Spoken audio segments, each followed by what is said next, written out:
All right, also new tonight at 11, COVID protocol changes are coming to the Canadian border in a matter of days. And while these changes are a step closer to life before the pandemic, 2 on your side's Liz Lewin is learning some families separated by the border are simply tired of waiting.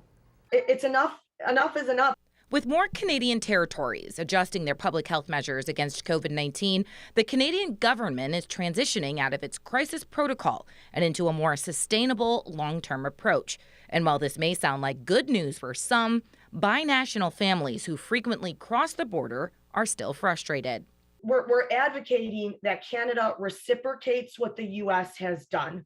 When the U.S. opened up their land border to only fully vaccinated Canadians, they didn't need a test. Unlike fully vaccinated travelers coming into the U.S., fully vaccinated travelers crossing into Canada are still subject to testing.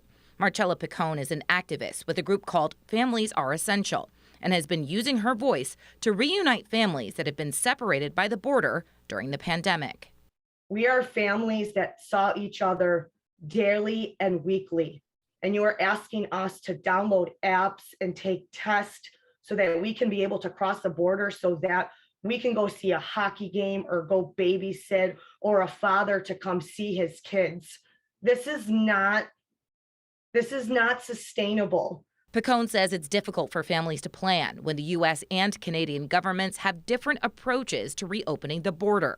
Changes beginning February 28th include rapid antigen testing now being accepted, the travel health notice dropping from a level 3 to a level 2, and randomized testing, which is also now going to be returning. But this time, fully vaccinated travelers won't have to quarantine while waiting for results. As for protocols moving forward, the Canadian government says everything is subject for review. If there was a plan, I think we would be a little bit happier. Yeah, Mary Allison Scott, the Canadian Minister of Transport, did also comment on today's announcement, saying in part, quote, "These measures will allow vaccinated Canadians to once again reunite with their family and friends and reap the economic benefit that travel provides. We will continue to reevaluate our measures and will not hesitate to make necessary adjustments." Here in the Information Center, Liz Lewin, Channel 2 News.